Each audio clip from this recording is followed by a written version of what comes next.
StraighTAllDay.com. You're now tuned into the show where you learn the discipline to show up day after day, to do the work, the confidence to put yourself out there boldly and authentically, and the mental toughness to continue showing up, doing the work, putting yourself out there, even when the success you've expected to achieve has yet to be achieved. And on top of all this, you get a huge dose of personal initiative. That is the go-getter energy that moves any one of us, including yourself, to go and make things happen instead of waiting for things to happen. And then we put all this together into a series of frameworks, approaches, insights, strategies, and techniques all underneath the umbrella of one unified philosophy that is called Work on Your Game. My name is Dre Baldwin, also known as Dre All Day, and welcome to the show. And today's topic is how to survive in an economic downturn.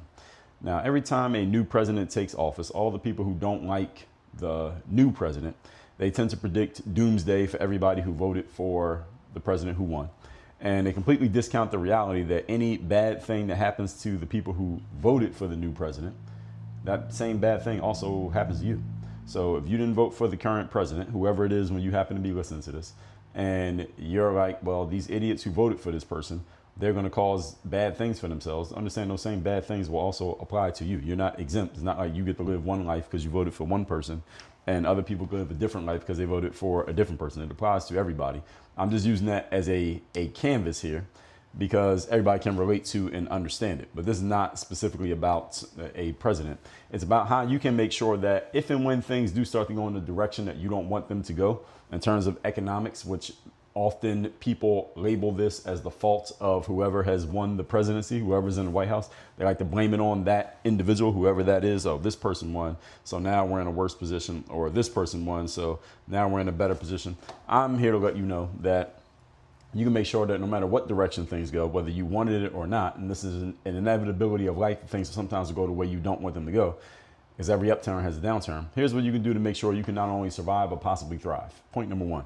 Today's topic, once again, is how to survive in an economic downturn. I'm talking really professionally is the frame that I'm using here today. Number one is be essential and necessary to a target audience.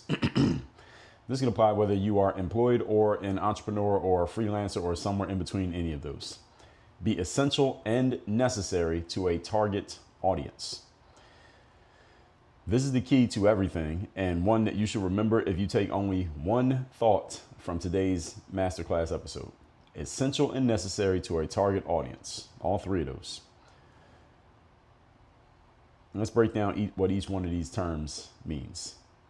Essential means you are similar to food, clothing, and shelter. In other words, a person cannot live without you. A person doesn't have food, clothing, and shelter. They probably can't focus on anything else until they are secure when it comes to food, clothing, and shelter.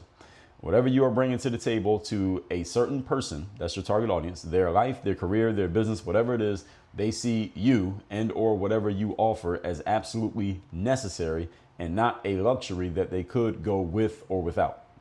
If they see you as a luxury that they can go with or without, then you may eventually end up on the chopping block because I don't really need this thing. It's nice to have it, but I don't really need it. You want to be essential. Do you remember during the virus that we had a few years ago when people were told that only quote unquote essential workers should come to work? Remember that time? It was just essential workers coming to work. What did it mean when they said that? It meant that only the people who were absolutely necessary should come to work and everybody else should just stay at home. Now, you want to be one of the essentials. You want to be one of the essential people during that time period because what happened, and some people can attest to this, is what happened when only the essential workers needed to come to work is that the people who were not essential or the companies who were paying them said, well, wait a minute, we were able to do fine even without the non-essential quote unquote individuals coming to work. How about when everything gets back to quote unquote normal, why don't we just cut the non-essential people? We ain't got to pay them. We were able to keep operating without the non-essential people. Why do we even need them? I mean, after all, by definition, we just proved that they are non-essential. We knew they were non-essential as soon as the situation happened. We knew that these people were non-essential. So how about we just leave them as non-essential, and they're non-essential while we paying them? Why don't we just fire these people and just operate without them? And that's exactly what happened. This is what happens whenever you get into there's a word that I'm looking for here that'll come to me in a second. Whenever you get into a challenging situation, let's just call it that all it does is collapse timeframes of what was already going to happen. It takes inevitabilities and moves them to the present. It takes future inevitabilities and makes them a present inevitability. This is what happens anytime you face any type of controversy or any type of challenging situation in your life, your career and your business, or if it just happens in the world and society in general. It takes whatever was going to eventually happen and it moves it up and makes it happen right now. That's what happened during the virus. It took a lot of things that people needed to do anyway, or that were going to happen to people anyway, and it made it happen to them now. If there was a business that you ran that went out of business when the virus hit, your business was already on its way to going out of business, but the virus just made it go out of business faster. If you are running a business under the current second run of the Trump administration, and that business went out of business because of something that maybe the administration did, your business was already in the danger zone in some way. Maybe you knew about it, maybe you didn't, but the changes that got made by the Trump administration all it did was speed up what was going to happen anyway. Now, some people may really not like that and push back strongly against it. I remember I talked about this in a live stream I was doing around the time around maybe early to mid-April 2025. And some people got mad about the fact that I said that, but it's true. This is what controversy does. It speeds up inevitabilities. It takes inevitabilities and makes them happen faster. All right, this is what the virus did. The virus took a bunch of people who were already old, already teetering on the grave, people who already had comorbidities, people who were already not in good physical shape health-wise, and all the virus did was speed up their death. That's all it did. You were going to die anyway. It just made you die sooner. The virus didn't make you die. It just made you die faster than you would have died. And that applies to everybody. This is what controversy, this is what challenging situations do. It speeds up the inevitable. So I'm saying all that to say, you want to be an essential person, because if you're an essential person, it'll become more obvious how essential you are when people get into a challenging situation. And we're talking, in this instance, we're talking financially. Okay, whatever you are doing, you want to make sure that you are so necessary that even when there's an emergency, you're still needed. That everything else gets cut, you're still needed. Okay, and whatever you are doing or providing is something that they see as needed to continue operating effectively. And the target audience means you know specifically for whom you are essential. Now, you don't have to be essential to everybody. You just got to be essential to the right people. If you're essential to the right people, they'll keep you around. So like a snowplow, for example, is essential if you're living in any part of the country where significant snow is a normal part of the lifestyle. Snowplow trucks and people who know how to operate those snowplows are essential to the lifestyle there, because we know the snow is going to happen and somebody has to plow the streets, because otherwise nobody can leave their house because it's too much snow. We can't drive our cars. All right, that's what essential is. You need to be that. And understand, you don't need to be essential for everyone, and you can never be essential to everyone because not everybody has the same needs. You just know how you fit these for a certain group of individuals. It does not have to be 1 million people. It can be 10 people if they need it strongly enough, depending on what you're getting in exchange. And again, I told you, it can be a small group, it can be a large group, depending on what you're asking for. Point number 2. Today's topic, once again, is how to survive in an economic downturn as a professional. Number 2, know how to market and sell yourself and your offerings. All right, this one should go unsaid. I mean, yeah, this should go unsaid, but I do have to actually say it because a lot of people don't understand this. Know how to sell yourself and your offerings, actual sales. This is an essential skill. Regardless of what you offer or how great you believe your offering to be and how essential and necessary it is for a specific target audience, you must be able to make sure that those people know that you have it, that they need it, and how to get it. So I have to give you those 3 again. Whoever it is that is your target audience that you can be essential to, they need to know 3 things about you. Number 1, they got to know that you have it. Number 2, they need to know that they need it. And number 3, they got to know how to get it. So if I love eating cheesesteaks and I believe cheesesteaks are essential to my life, and you sell cheesesteaks, but I don't know about you, then you don't become essential to me because I don't know that you exist. But if you can do a good job of letting me know that you sell cheesesteaks, and if you can remind me, because my mind may be on something else right now, and you can remind me that I need cheesesteaks in my life, and you can let me know that I can order it by going on DoorDash, now you become essential to me because I need cheesesteaks. Now, if I just like cheesesteaks, you're not essential. But if I need them, then you're essential. Now, you follow that example, and this applies to just swap out me as the customer for whoever your customer or client is or your target audience is. Then swap out what you offer, and then swap out how you're going to make sure they know you know about it. Make sure they know how you're going to make sure that they know that you're there and that they know what to do about it. That's your job. This is all known as marketing, by the way. Okay, this is all part of your marketing process. They got to know that you exist, what you have, make sure it's something that they really want or need, and they got to know what to do to access it. Good marketing makes for smoother selling. So when I say know how to sell, market and sell your stuff, Marketing is letting people know that it exists, and selling is the exchange process through which they give you something and you give them something. Usually they're giving you money. You are giving them a product or a service. Marketing is all about relationships and communication. That's what marketing means. The relationship that you have with an audience of people and how you're communicating with them. Selling, on the other hand, is about the exchange. So the communication is letting you know that I have these things. The selling is when the exchange actually happens. Okay? You want to make more exchanges, you do better marketing. If you're not making as many exchanges as you want, it's not the selling that is your problem, it's the marketing that's your problem. Now, if you have the marketing and you have the people to sell to, yet you're failing to make sales, then you need to step up your process and your discipline when it comes to the selling. That's why I have a book called The Sales Discipline System. You can get that by going to salesdisciplinebook.com. So if your sales are not going the way you want them to go, i.e. you're not making enough of them, you just need to get better at marketing. Good marketing makes for easy selling.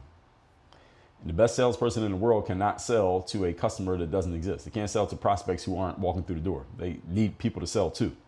So you got to be really be good at marketing, and then really good at selling your solutions to the problems of your target market. And the way your target market knows that you have the solutions to their problems is through your marketing, because you let them know, hey, you have this problem, I have the solution. You love cheesesteaks, I sell cheesesteaks. Come over here and get a cheesesteak. When you do this well, you become needed regardless of if other people may deem what you offer a luxury. If you get it to the right target, you're not a luxury to them. You're a necessity to them because you're something that they want. And just to keep it real, there are some things that are always looked at as luxurious. However, let's say you sell something like diamond bracelets. All right, is that ever a need? Does anybody ever need a diamond bracelet? No. However, they are still deemed necessary and essential for a certain group of people. Are there a certain group of people who will always buy diamond jewelry? Yes, there are.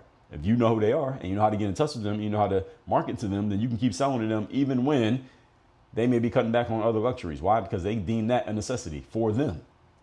So understand, everybody, no matter what it is you sell, there's an audience out there who absolutely needs it and will absolutely pay for it no matter what. Your job is to figure out who they are. So while some people will stop going to 5-star restaurants for steak dinners because that's a luxury and they want to cut back on expenses, there are others who will still go because to them it's not a luxury. To them it's, I need this steak dinner. I don't want a steak dinner. I need a steak dinner.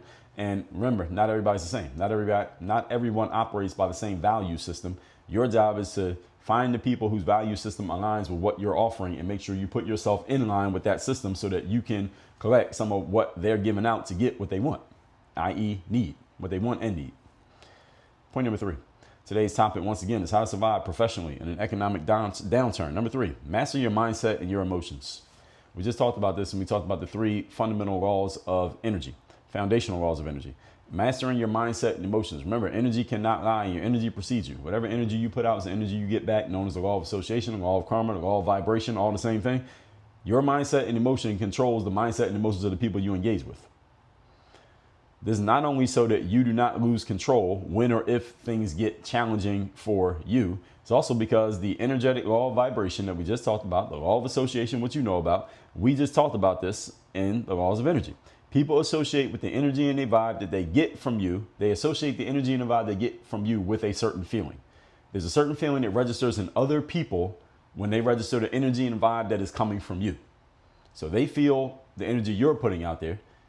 They register that energy, and then that registers within them as a certain energy and feeling in themselves, which may be different for different people for different reasons, because people may respond to your energy in different ways based on their own frame. So if you show up somewhere and you project yourself as being really confident, someone else may see that and say, okay, I'm aligned with this person because they're just as confident as you are. And they see it, all right, this person is like me because their level of confidence feels like my level of confidence. Where somebody else may see you and that person, their level of confidence is very low. So they see your confidence and they say, wow, this person looks like someone I can aspire to be like, because their confidence is like 10 times higher than mine. And one day I want to be like that. So they look at you in a different way for a different reason. Whereas someone else, their confidence may be low as well, but they look at confident people as if they're somehow bad or nasty or conniving because of some situation they've had in their own life that has nothing to do with you. But when they see you with all that confidence, they automatically register that as a negative feeling simply because they dealt with somebody else who had a similar level of confidence as you, and that person was a bad person. So again, by law of association,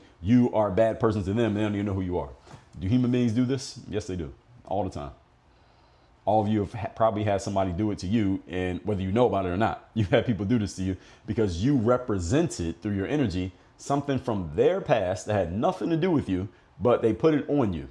Any of you ever been in a relationship with a person who had some relational baggage from their past relationships, and then they brought that baggage into the connection with you and fucked up their relationship because they had some shit that they hadn't dealt with, and they put it on you as if you're the one who caused it, and you don't even have anything to do with it. You don't even know who the other person was, but because of that other person, you had to deal with some shit that you didn't even cause.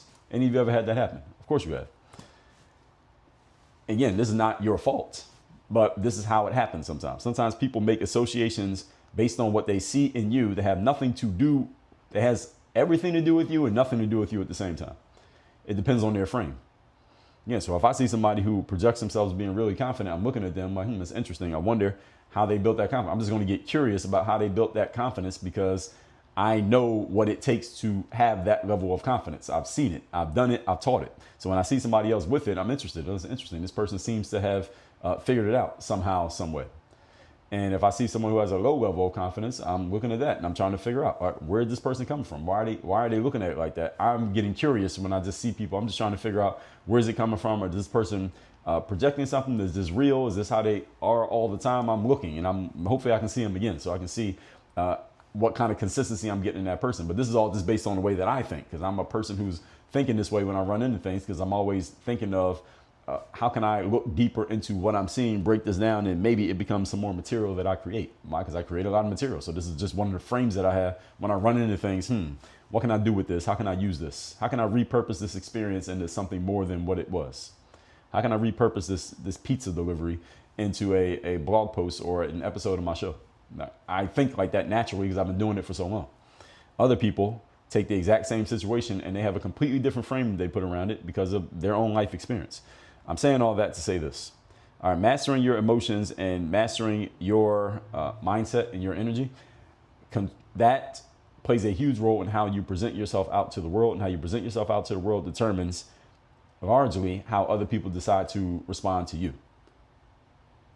So however you put yourself out there, if it's the way you intentionally put yourself out there, you're going to attract people who are looking for that, which is what you want. You want people who are aligned with you.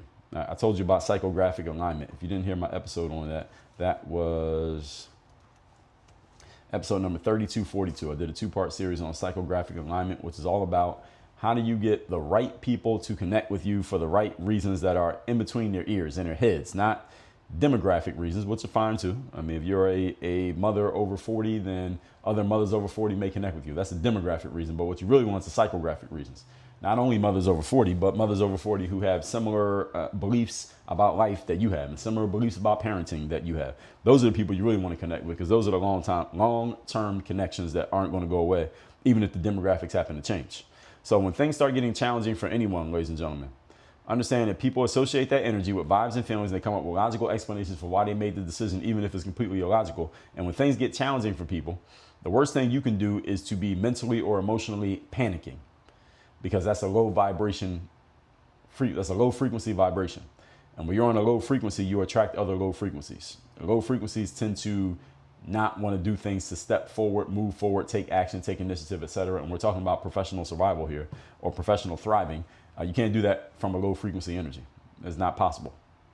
You can't thrive at a low frequency. You can use low frequency energy to do things that get you thriving. For example, you can use anger or frustration to motivate you to action, and that action leads to positive outcomes, which makes you feel good. If you learn how to, that's called the transmutation of energy, also known as another form of the law of conservation of energy, which means it says energy is neither created nor destroyed. It merely moves from one object to another and it changes forms. The changing of forms is called transmutation. You can transmute energy from one space to another space. You can transmute anger to happiness. You can transmute frustration to action. But you can't destroy frustration. You can't be frustrated and just destroy it. Like poof, the energy just goes away. That's not a thing. Energy cannot be created nor destroyed. Okay, so in any challenging situation, the leader is the person who is most calm and most poised while everybody else is going crazy, losing their minds and losing control. The calmest person when everybody else is crazy is the leader, regardless of your credentials.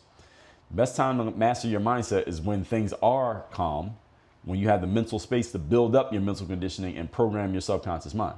Episode 2918, we talked about how to do this. Also, the Bulletproof Mindset program inside of Work on Your Game University, I've also detailed how this is done. So you need to learn how to master your mindset and master your emotions, which I talk about a lot here on the show, during times of calmness when you don't have other things that you need to put your mental resources towards, so that when things do get crazy, you already know how to do it. This is the reason why people wake up in the morning and do mindfulness exercises, meditation, yoga. Why do people wake up in the morning and do that? Is because during the calm of the morning, they can practice being calm. So then when you get into the tumult of the day, you can go back to that calm that you already practiced. You understand? People don't do yoga while they're in the middle of a crisis. It's not like you're in the middle of a crisis at 3 PM. You say, all right, let me do some yoga before I handle this crisis. No, you go handle the crisis. If you've done your homework already, meditation, mindfulness exercises, working on your mindset, working on your emotions, learning how to relax in relaxed time so you can train yourself how to relax. When you get into a crazy situation, you can make yourself relax while it's happening. I remember LeBron James, he was playing for the Miami Heat at the time, and it was some series they were playing, and it was in the playoffs, and they had the camera on LeBron. Camera was always on LeBron. During the game, he closed his eyes, and he's just breathing, and people asked him about it after the game, and they said, what were you doing? He said, I was meditating in the middle of the game. Now, if he was actually meditating, I don't know, but it looked like he was meditating. I mean, I don't think he fell asleep in the middle of the game, and that's one of the things that I mean. It's not like he just decided to meditate right there. It's that he probably, I don't know what LeBron's daily schedule was like, but he probably was doing meditation during the calm parts of his day. And then when he got to a crazy part of the day, like the middle of a game in the playoffs, he could go to that state. And he practiced, how do I go there? And he practiced going there. And I think they ended up winning that game, which is why they were talking to him after the game. Phil Jackson, legendary basketball coach, was known for doing this.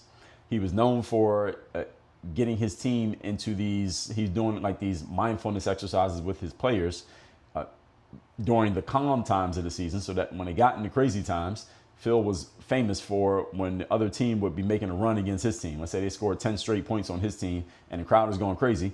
Phil Jackson would just sit there with his legs crossed on the bench and he wouldn't call timeout. Most coaches call timeout when the other team starts to go on a run against them. Phil Jackson wouldn't call timeout. He would just sit there and just watch them and just look at them as if to say, okay, what are y'all going to do about this?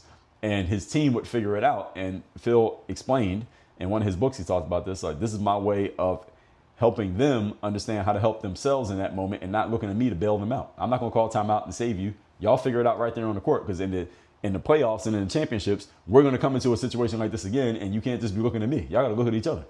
And he trained them to do that, and Phil Jackson was a pretty good coach from last that I checked. All that being said, let's recap today's class, which is how to survive professionally during an economic downturn. Number one, be essential and necessary to a target audience. Essential and necessary, meaning that they always need you, even as they cut back on everything else that may be extra. Number two, know how to market and sell yourself and your offerings, specifically to your target audience.